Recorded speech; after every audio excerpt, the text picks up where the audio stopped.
안녕하세요. 흔히 주식을 낚시에 비유를 많이 합니다. 근데 그냥 뭐 낚시의 대표적인 의미인 이제 물고기를 기다리는 그 기다림에 대한 의미로 주식도 낚시처럼 해야 된다. 이런 얘기를 저 같은 경우 많이 들어왔고요. 그러다 보니까 어느 정도 맞긴 맞는데, 이 낚시하고 주식하고 이게 가만히 생각해 보니까 공통점이 많더라고요. 그래서 낚시와 주식을 갖다가 설명을 할 때, 주식을 설명할 때 그러면 낚시에 비유해서 설명을 하면 주식을 어렵게 생각하시는 분들이 조금 더 쉽게 주식에 대한 접근을 할 수 있지 않을까, 이런 생각에 이 별거 아닌 자료가 제가 많은 생각을 해가지고 한번 만들어 봤습니다. 그리고 그 만든 자료를 사정하기에는 너무 좀 아까워서 이렇게 영상을 남기게 되었습니다. 낚시와 주식. 낚시는 기다림의 미학이라고도 하고요. 그 말을 빗대어서 저는 이제 투자는 인내의 미학이라고 말하고 싶습니다. 라고 제가 문구를 적었는데, 특히나 중장기 투자를 하는 경우 이 인내력이 부족하면 무조건 실패하게 됩니다. 중장기 투자를 하게 되면 보통 매입 단가에 반토막 수준으로 나는 건 기본으로 감안을 하고 투자를 해야 되는데, 그런 준비가 안 된 투자자들은 한 30%, 40% 계좌가 이제 줄어드는 걸 보면 견디지를 못하고 팔게 되는 거죠. 근데 중요한 거는 팔고 나면 꼭 한 몇 개월 지나지 않아서 내가 샀던 가격의 몇 배까지 가는 게 또 이게 주식이거든요. 그래서 항상 인내를 해야 된다.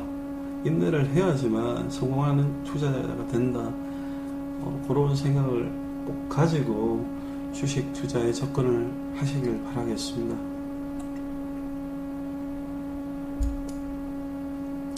우리 낚시를 하다 보면 그 전에 제가 뭐 낚시에 대한 고수도 아니고 주식에 대해서도 뭐 고수도 아닙니다.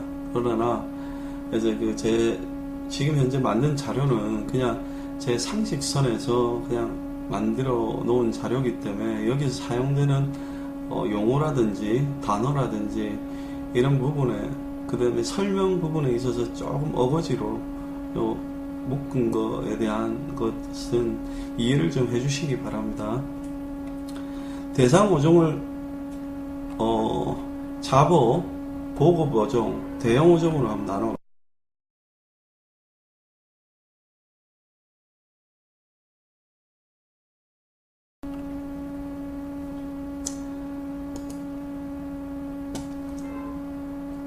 죄송합니다. 이게 사용하는 게 처음이라서. 자보, 고급 5종, 대형 5종으로 나눠봤는데, 우리가 제가 주식에 있어서 자보는 흔히 말하는 코스닥의 뭐 잡주라고도 표현을 하죠. 그 업종이 하락 추세인 기업이나 아니면 매출 또는 이익이 하락하는 기업, 그 다음에 적자 기업, 시총 기준으로 굳이 따지자면 5천억 미만의 한 1, 2천억, 뭐 3천억이 주로가 되겠죠. 그런 기업들을 갖다가 자보에 비유를 하자면요, 이 고급 5종, 고급 5종 같은 경우는 업종 자체가 상승 추세에 있는 기업, 그 다음에 매출이나 이제 이익이 계속 이제 증가하는 기업, 그 다음에 당연히 적자 기업이 아닌 흑자 기업이어야 되고요. 여기서 고급 5종이라고 할 수 있는 거는 상승 모멘텀을 가지고 있어야 됩니다. 펀더멘탈이 암만 좋아도 그 모멘텀 자체가 없으면 주가 상승하기 어렵거든요. 이 대형 5종에 설명을 드렸는데, 아무튼 그거 좀 그렇게 분류를 해봤습니다. 그리고 대형어종, 대형어종이라니까 뭐 대기업군의 뭐 우량주를 생각하시면 안 됩니다. 제가 정의를 내린 건 기존에 없던 신규 시장을 이제 개척하는 기업, 그 다음에 이미 시장이 형성되어 있는 시장이라면 글로벌 선두 그룹에 속하는 기업이 대형어종에 속하고요. 그 다음에 실적이 아주 나쁘다가 실적 턴어라운드를 하는데 그 턴어라운드 시점부터 해서 대규모 성장성이 보이는 그런 기업을 대형어종이라고 합니다. 여기서 대형어종, 고급어종, 자본은 기업을 기준으로 분류를 한 게 아니고요. 트레이더 입장에서 이게 작은 돈을 벌 수 있는 거, 그 다음에 좀 큰 돈을 벌 수 있는, 아주 큰 돈을 벌 수 있는 이런 식으로 분류를 한 겁니다. 잡어를 갖다가 우리가 잡을 때 물론 당연히 진짜 낚시에서는 낚싯대로 하겠죠. 고급어종도 그렇고, 물론 대형어종도 그렇겠죠. 대형어종 뭐 다른 방법도 있죠. 사실 뭐 통발을 사용한다든지 그물을 사용한다든지, 일단은 낚시 기준으로 얘기하자면 잡어에 속하는 이런 시총이 작은 기업이라는 적자 기업은 차트를 이용한 매매, 즉 단타로 이 잡어에 해당하는 이 기업을 갖다가 트레이더 입장에서 접근을 하는 게 맞다고 보고요.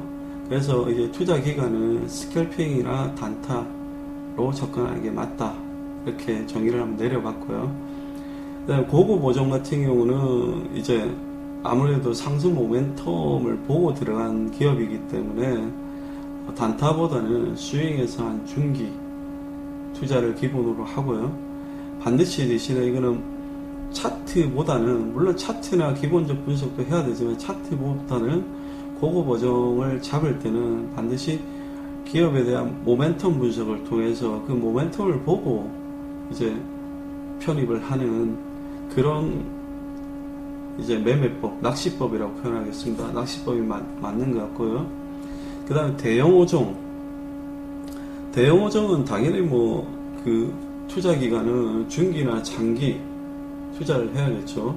그리고 이거는 모멘텀 뿐만 아니라 이거는 기업 분석을 통해서 미래 성장성을 보고 저는 투자를 하는 그런 낚시법이 적용되는 그런 고수익, 그러니까 추세를 완전히 먹는 그런 기업에 대한 투자를 갖다가 하는 방법에 대해서 이 대형어종 낚시라고 표현을 하겠습니다.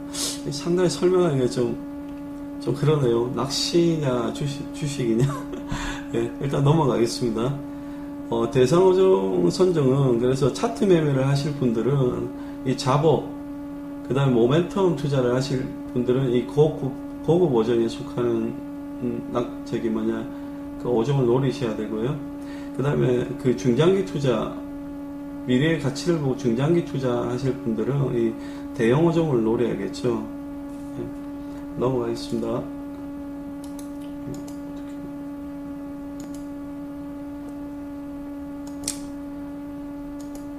네, 낚시에 있어서 여러 가지 변수가 있지만 가장 중요한 거는 낚시에서 물때하고 날씨인 것 같아요. 그 물때 같은 경우는 우리가 대형 어종을 제외하고 우리가 낚시를 할 때는 배낚시 말고 갯바위 낚시나 방파제 낚시를 할 때 이게 물때가 바뀔 때 사실 고기가 많이 잡혀요. 그래서 낚시를 많이 해보신 분들은 그래서 이제 물때가 바뀌는 그 시간을 알고 그 시간 전후로 낚시를 잠깐 하고 손맛만 보고 그냥 끝내는 경우가 많거든요. 저처럼 이제 낚시에 대해서 전혀 모르는 사람들은 하루 종일 떼약 뺏어서 낚싯대 담그고 있겠죠. 그래서 낚시에도 이게 고수와 하수의 차이는 물때를 아느냐 모르냐 또 이게 차이가 크거든요. 그래서 주식에서도 그런 게 있습니다. 그게 뭐냐면 주식 시장에서 물때는 저 같은 경우는 이제 코스피와 코스닥 또는 이제 업종 지수의 추세라고 제 생각을 합니다. 흔히 말하는 밀물과 썰물이 있듯이 우리가 상승 구간이 있고 하락 구간이 있잖아요. 그러면 낚시를 잘 하려면 이 하락을 하다가 상승으로 바뀌는 그 시점에 투자하면 가장 좋죠. 그리고 그 상승을 하다가 하락을 하는 시점에서는 투자를 안 하는 게 좋겠죠. 그래서 물때를 반드시 확인해야 되는데, 이 물때는 주식시장에서 물때는 코스피 지수나 아니면 해당 업종의 지수도 중요합니다. 뭐 코스피나 코스닥 지수가 오른다고 해서 업종의 사양 구간에 진입한 그런 업종의 종목들은 반등을 잘 하지 않습니다. 지수가 빠지면 더 빠지는 경우는 있어도 오른다고 해서 이게 뭐 크게 따라 오르거나 그러지 않습니다.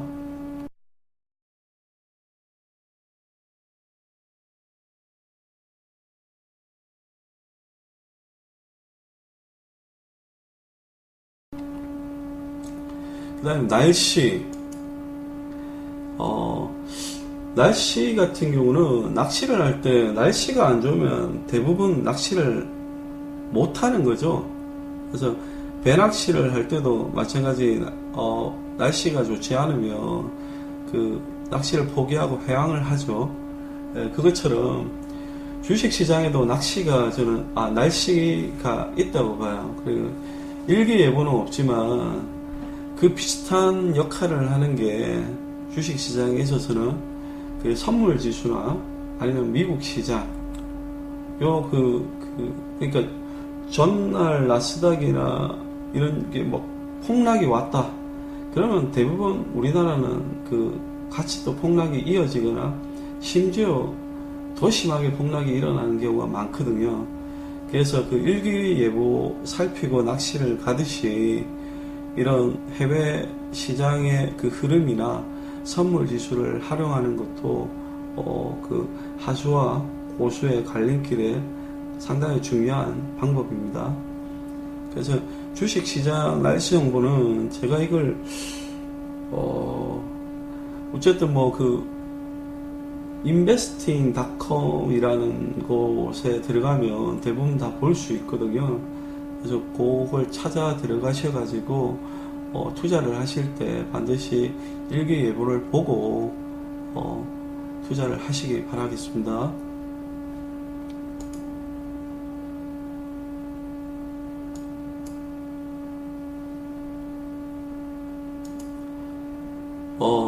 그 다음에 낚시를 잘하기 위해서는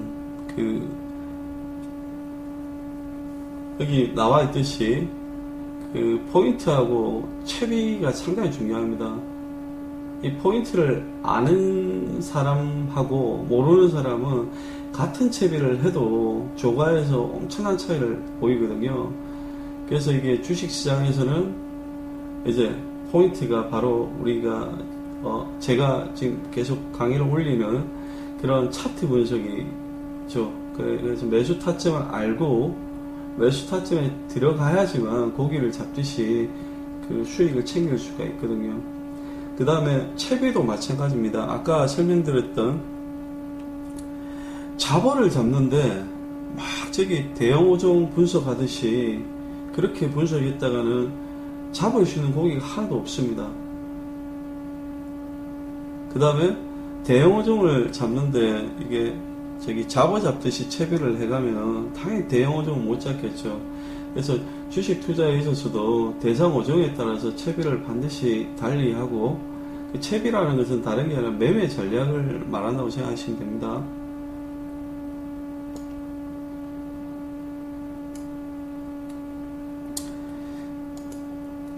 그 다음에 낚시 방법론에 있어서도 여러 가지가 있는데, 일단 해루질, 그 다음에 갯바위 방파제 낚시, 그 다음 배낚시, 이렇게 세 가지로만 분류를 해봤습니다. 물론 더 많습니다. 그렇지만 일단 제가 이 세 가지로만 분류를 하고 설명을 드리겠습니다. 해로질을 잘 모르시는 분들도 있더라고요. 해로질은 다른 게 아니라 이제 썰물이라고 하죠. 바닷물이 많이 빠지는 날 그 바닷가에 나가서 얕아진 물 속에 있는 그런 물 속에 있는 해산물이나 아니면 고기 같은 거 갖다가 잡는 걸 갖다 해루질이라고 합니다. 그래서 주식 투자에서도 해루질을 할 수 있는 게 있습니다. 그게 뭐냐면은 이제 지수가 아주 많이 단기에 빠졌을 때 우리 물이 빠졌다고 생각하듯이 지수가 단기에 지금처럼이죠. 딱 만약에 그저께 갑자기 막 엄청난 하락을 보였잖아요. 그러면 물이 많이 빠졌다고 생각하고 거기서 기본적으로 알고 있던 종목들 중에 괜찮은 종목들을 갖다가 미리 투자를 해놓으면 그게 상승을 그 다음날 바로 보였잖아요. 그것처럼 이렇게 단기 급락시 이제 우량주나 아니면 아까 얘기했던 고급 보종에 속하는 모멘텀이 있는 기업이나 이런 것 갖다 저가에 그냥 그 기업 분석 같은 거 나는 모르게 그냥 기존에 알고 있던 사람들이 다 괜찮다고 하던 그 종목들을 갖다가 주시면 됩니다. 단 여기서 중요한 거는 분명히 제가 지수가 빠졌다고 했습니다. 그 기업의 주가가 빠진 거는 해당되지 않습니다. 시장 자체가 단기로 이제 하락을 많이 보였을 때 그때 이제 바닷물이 전체 다 쓸려 나갔다고 생각하고요. 그때 이제 좋은 종목들을 주시면 됩니다. 손으로. 그 다음에 갯바위나 방파제 낚시.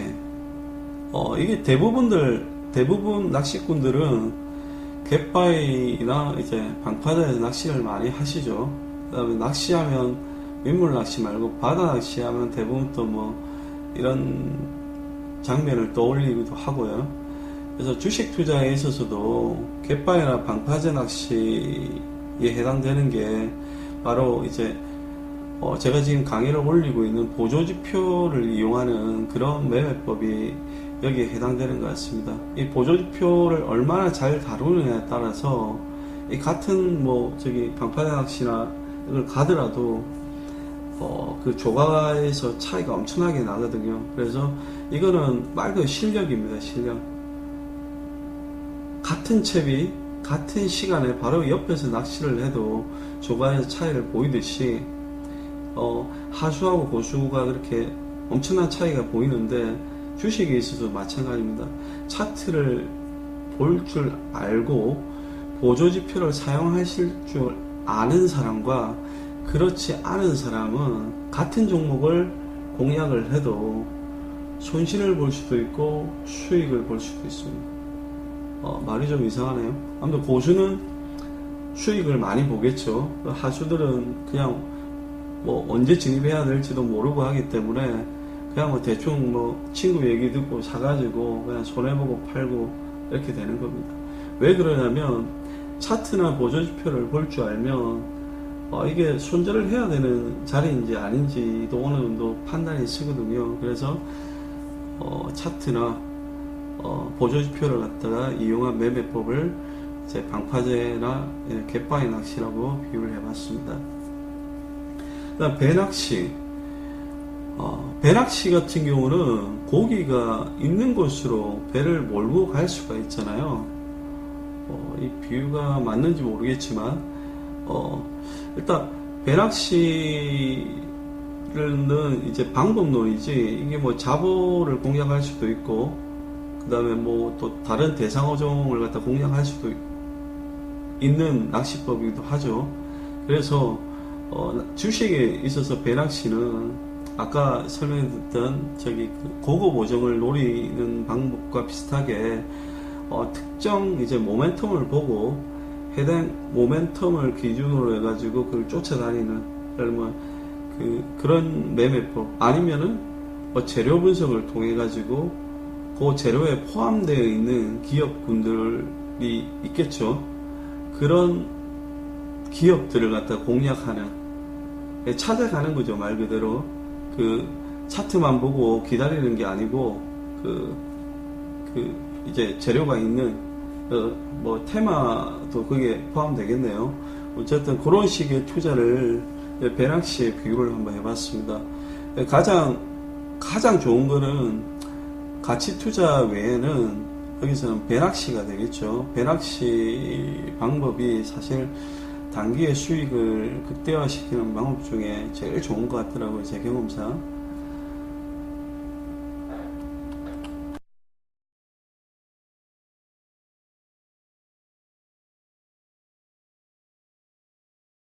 하겠습니다.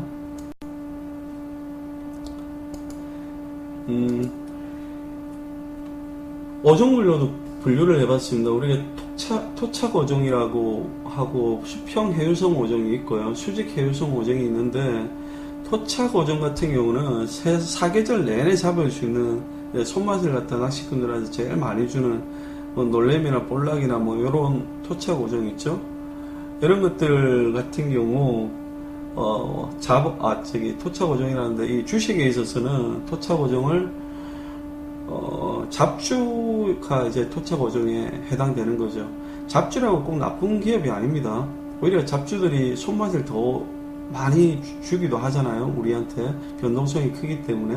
그래서 자신만의 매매법만 있는 사람이면 1년 내내 그 매매법만 가지고 손맛을 계속 볼 수 있듯이 아무튼 그래서 토착 어종은 일단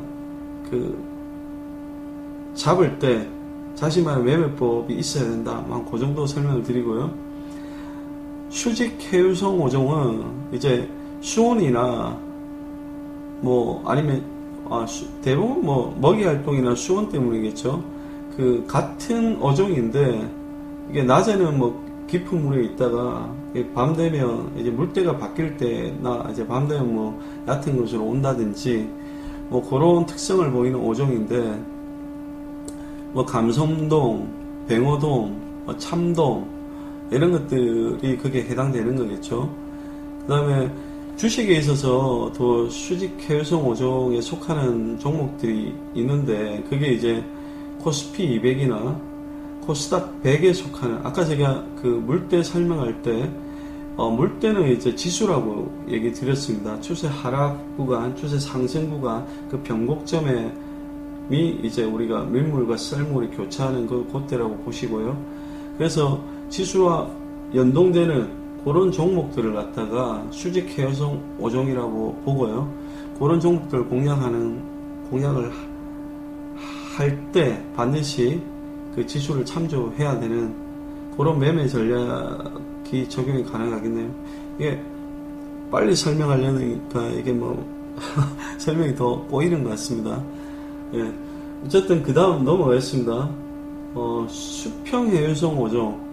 수평 해유성 어종은 뭐 일단 혼자 막 돌아다니다가 뭐 겨울이나 아니면 뭐 산란기에 1년에 한 번 정도 이제 제철 맞는 그런 어종들 있잖아요. 그런 어종들 같은 경우에 이제 수평 해유성 어종이라고 하는데, 그 주식에 있어서 수평 해유성 어종에 속하는 거는 1년에 한 번 딱 시즌이 있는 배당주 투자, 뭐 그 다음에 좀 더 하면 뭐 계절주 투자, 뭐 그 정도가 여기에 속하겠죠.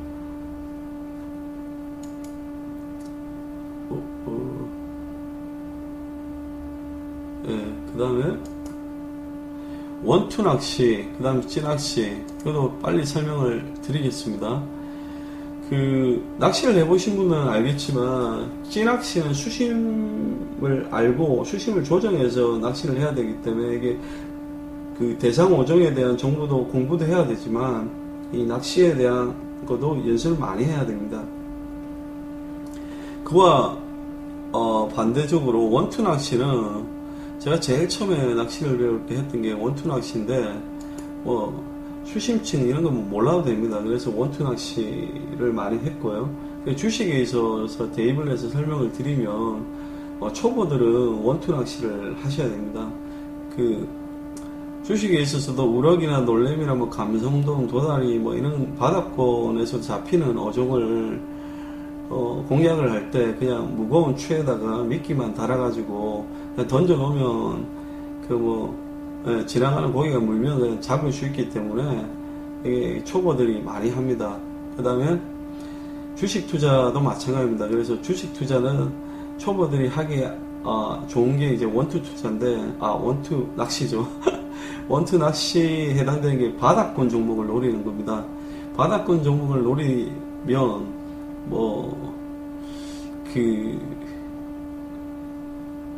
떨어질 때 상대적으로 덜 떨어지고, 오르면 오르는 폭은 작은 것 같은데, 사실 수익률은 상대적으로 상당히 큽니다. 그래서 바닥권 어종은 다양하기도 하고요.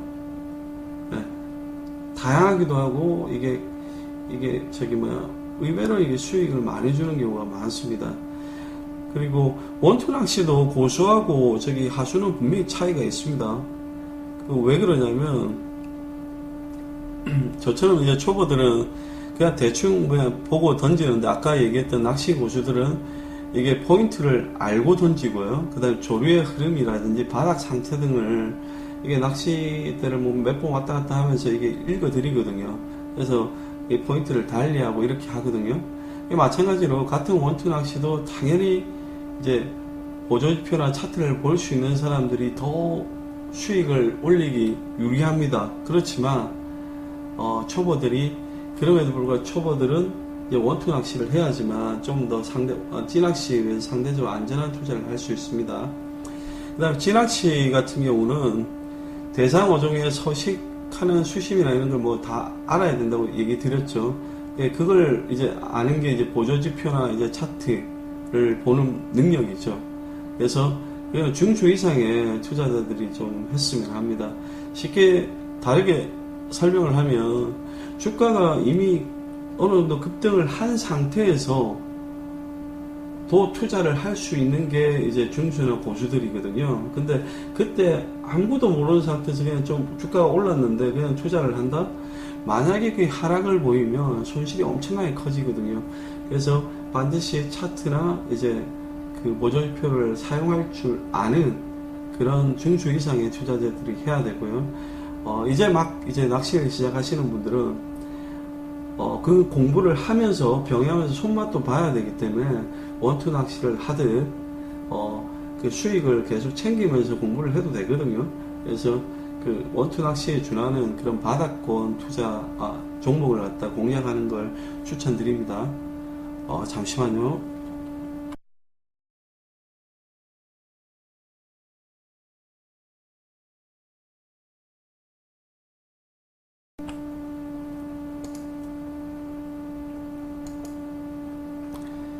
이게 노하우 부분은 고수와 하수의 차이입니다. 다른 게 아니고, 예를 들면 갈매기떼가 막 바다 수면 위에 막 이게 떼지어 날고 있으면 거기에는 이제 보통 물고기떼가 있거나, 아까 얘기 드렸지만 이거 웃자고 하는 소리인데 안 웃기겠네요. 새우깡이 있으면 갈매기떼가 막 모이잖아요. 근데 그거와 마찬가지로 이제 이 낚시 고수들은 이 갈매기떼들이 있으면은, 갈매기를 보는 게 아니고, 갈매기들이 먹을 만한 멸치떼나 이런 어종들이 많이 있구나, 여기까지도 생각을 하거든요. 중수까지도. 근데 이제 고수들은 어디까지 생각을 하냐면, 멸치떼가 있으니까 멸치떼를 먹이로 하는 부실이나 이런 대형 어종들이 있겠구나, 그까지 생각이 확장을 시켜야지만 이렇게 고수라고 할 수 있거든요.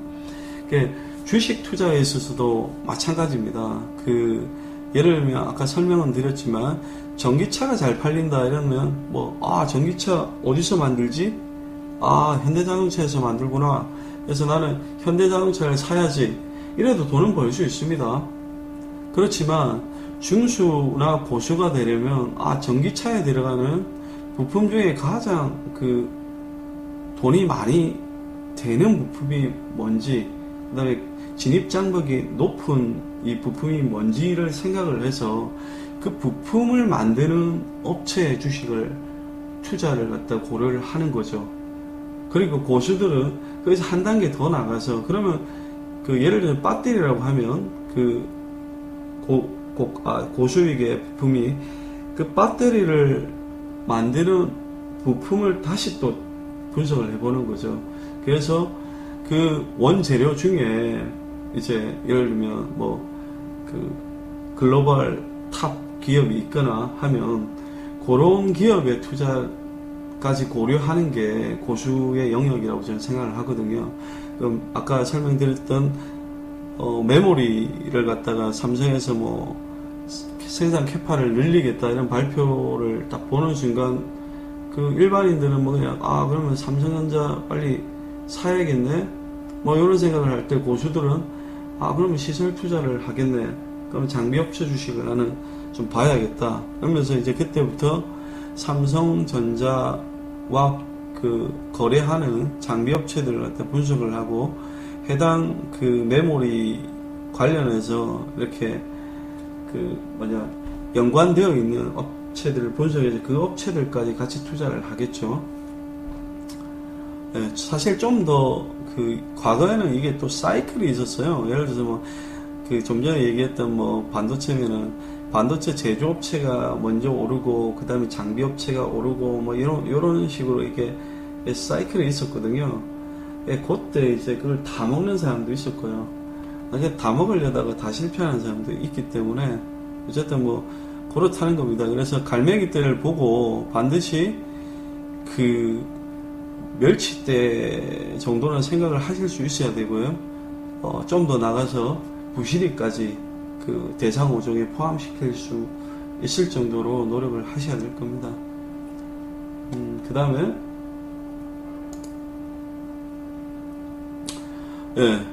예를 들어서 포인트가 중요하다고 했는데 낯선 곳에 갔는데 그 포인트를 모를 때는 뭘 봐야 돼요?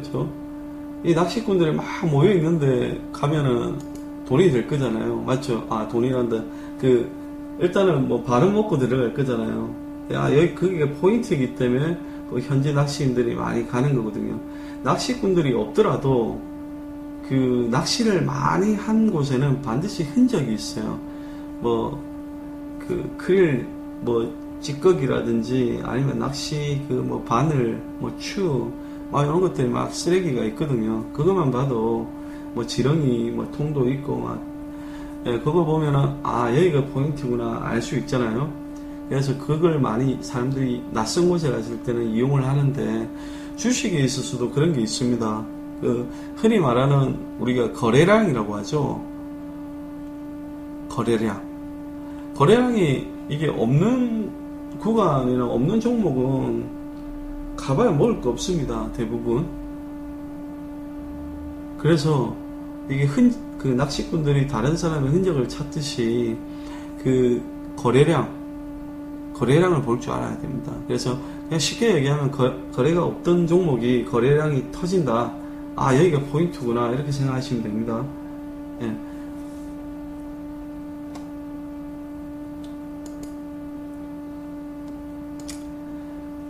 그 다음에 우리가 바닷가 구경을 막 가거나 그러면은 연안부도나 아니 포구 쪽에 보면 작은 포구나 이런 아주 엄청난 크기의 고기들이 유영을 막 하고 있거든요. 그런데 그런 고기들을 막 보고 있잖아요. 낚싯대를 꺼내서 미끼를 달고 던지잖아요. 물고기 잘 안 물어요. 그래서 진짜 낚시꾼들은 그런 고기들은 아예 낚싯대 담그지도 않아요. 그냥 눈에 보이는 거 그냥 구경하는 겁니다. 이게 주식에 있어서도 마찬가지예요. 주식 시장에서도 이미 막 누가 봐도 이거 잡기 쉬워 보이고 조금만 잡으면 막 대박을 줄 것 같은 그런 이미 급등한 종목들 있죠. 그런 종목들 물론 사가지고 수익을 낼 수도 있습니다. 그런 투자법도 있지만, 근데 초보들이 그런 거 해봐야 어차피 못 잡아요. 못 잡는 게 아니라 어차피 수익을 못 냅니다. 그래서 이미 엄청나게 급등해서 누가 봐도 잡기 쉬워 보이는 그런 것들은 이게 그냥 눈에 보이는 물고기는 못 잡는다 이렇게 생각하고 그냥 흘려 보내는 것도 현명한 방법이기 때문에 여기 그 물고기 잡는 노하우에 포함을 시켰습니다.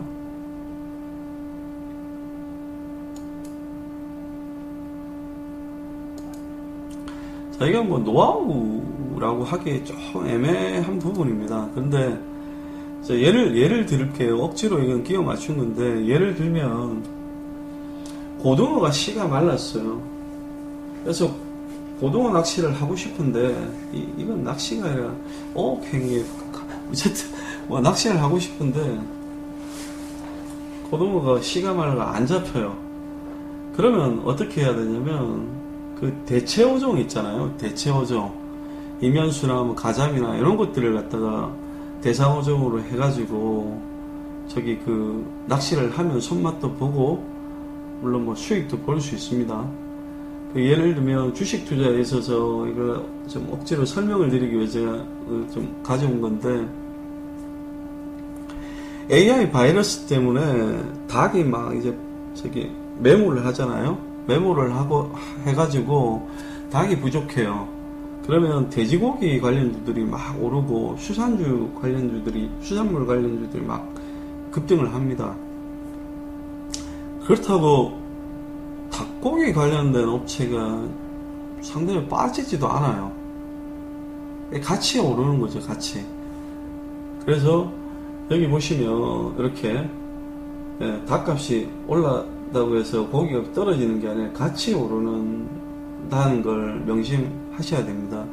그래서 뭐 주식 투자를 하실 때 만약에 뭐 유가가 만약에 폭등을 지금 하고 있잖아요. 진짜 폭등을 하면 그 유가가 비싸니까 기름을 안 쓸 수도 없을 거잖아요. 그래서 기름 관련주에 투자를 해도 되고요.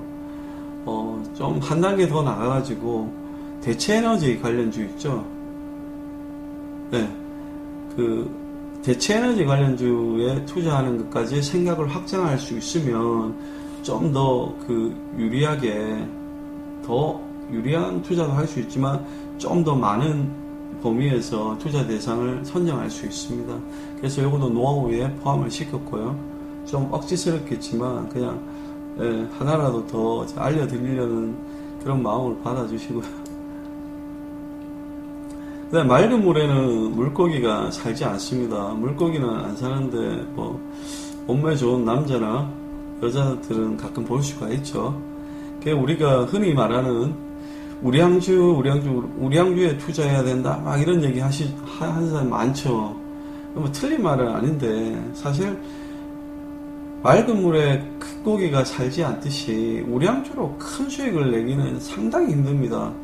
그 우량주이기 전에 투자를 해놓으신 분들은 얘기가 틀리고, 그 우량주가 이제 한 단계 더 성장할 수 있는 뭔가의 계기가 있어야지만 뭐 사업 다각화라든지 아니면 뭐 성장 동력이 반드시 있으면 뭐 큰 수익을 볼 수도 있지만 대부분은 아닙니다. 그래서 맑은 물에는 물고기가 안 산다 생각하시고, 그 트레이더라면 그리고 투자를 해서 큰 돈을 좀 만지고 싶으신 분이라면 이미 우량주가 아니라 지금 당장 물은 좀 흐린데 그런 흐린 물에서 그 우량주가 될 만한 놈들 있죠. 그런 거다 선별해서 투자를 하셔야 됩니다. 그리고 제가 여기서 맑은 물이고 흐린 물은 사실은 변동성을 얘기한 건데, 이제 시장에 변동성이 있으면 주가가 어떻게 될까요? 주가도 막 변동을 막 해요. 맞죠? 그런데 시장은 고요해도 이게 주가 자체가 막 이렇게 변동성이 심한 종목들이 있습니다. 사실 그런 종목들이 먹을 게 많이 나오는 경우가 있고, 그게 흔히 우리가 아는 테마주나 뭐 그런 것들이 있죠. 그런 것들이 그게 해당되는 거예요. 그래서 그렇게 수익을 올리는 방법이 있고요. 그 다음에 흐린 물에 살지만 우량주가 될 수 있는 그런 이제 성장 가치주라고 하죠. 당장의 가치가 없으니까 그냥 성장주라고 표현을 하겠습니다. 이 용어에 좀 민감하신 분들이 있기 때문에 성장주 같은 경우는 예를 들어서 이런 거죠. 벤처 캐피탈이나 이런 사람들이 하는 투자가 그런 뭐 그 스타트업이나 아니면 뭐 벤처 수준의 그런 기업 한 10군데 투자해가지고 한두 군데 투자가 성공하면 그게 뭐 한두 배가 아니잖아요. 10배, 100배 이렇게 막 벌잖아요. 나머지 투자금은 다른 기업들은 다 날려도 돈을 엄청나게 벌듯이 이런 성장주 있잖아요. 이런 것들에 대해서 우량주보다 그런 거에 차라리 한 종목에 몰빵하면 안 되겠죠. 한 10개면 10개 종목을 뽑아가지고 한 5년이나 10년을 보고 차라리 투자를 하는 게 훨씬 더 먹을 게 많을 겁니다. 그래서 그 물고기 잡는 노하우 5번째는 맑은 물에는 물고기가 살지 않는다. 반드시 좀 기억하셨으면 좋겠습니다. 그 다음에 큰 물고기는 바다에 산다. 예. 뭐 당연한 얘기죠. 뭐 계곡에 사는 고기나 뭐 강에 사는 고기보다 당연히 바다에 큰 물고기겠죠. 바다에 큰 물고기를 잡을 때 이게 이 바다인지 계곡인지 강인지 이거 어떻게 아느냐? 그냥 보시면 알아요. 그 주봉 있잖아요. 주봉을 딱 보면 이게 상세하게 정가에 떨어지면 이게 그냥 이제 바다 구간이구나 이렇게 생각하시면 됩니다. 그리고 바다 구간이 왔는데 바다에 왔더라도 뭐 저기 물때도 모르고 뭐 아무도 모르고 그러면 고기 못 잡겠죠. 그때 어떻게 해야 되냐면 여기 아까 얘기했던 거래량 있죠. 거래량. 그 거래량이 딱 터지는 시점부터 이 물고기 때가 왔구나. 이제 큰 물고기 때가 여기 모습을 보이는구나 이렇게 생각하고 그때부터 이제 어업행위를 하시면 좋은 성과가 있을 거라고 생각합니다. 제가 이거 그 주식에 대해서 부정적인 생각을 가지신 분에 대한 자료도 하나 만들어 놓은 게 있는데 오늘 그 강의 드렸던 내용은 낚시를 기준으로 주식 투자에 대한 노하우를 좀 설명드렸으면 하는 바람으로 자료를 만든 건데 뭐 도움이 되셨는지는 모르겠습니다. 어쨌든 이상으로 그 강의를 마치고요. 들어주셔서 감사합니다.